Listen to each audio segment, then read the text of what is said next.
Yaba mfowethu, yeyi emaresi lapho ey'koleni lapho nina bantu yini lento le mali yeni le yokufunda abantu ba-NSFAS. Ayisabenze lento le umuntu asebenzise ingqondo. Yabo le mali okuthiwa u-NSFAS misaphuma iyakwenza ukuthi ukhohlwe ila uphuma khona, la usuka khona kini emuva ekhaya.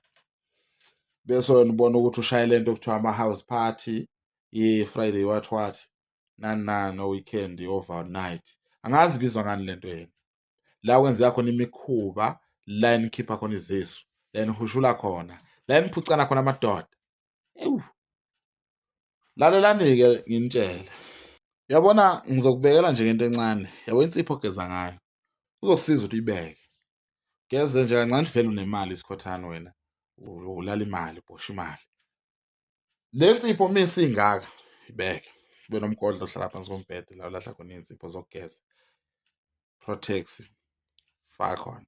NgoDisemba uma wehle uye ekhaya, thatha leyo nsipho, lelo saka lensipho, faka ey'mpahleni, layisho uye ekhaya. Ekhaya abazona iy'gwili njengawe, abafani nawe abakufuzanga. You understand? Wena ufana wedwa, isigwili wedwa.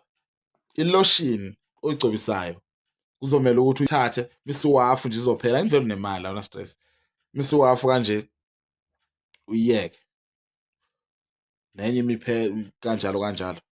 Musuya ekhaya uyathatha uyarifila, urifile kwi-empty eyodwa, kuyagcwala ufike unikeze uma wakho. Uma wakho akasona isikhothane, uma wakho akasona isileyi queen, uma wakho. Kanjalo futhi nasey'nsizweni. Nawe kusasa zokusiza lezo zinto. Ungasasebenzi, u-NSFAS engasekho, u-NSFAS akafani ne-grant. You understand? Musa ukuthenga utshwala ngemali oyisebenzele kanzima.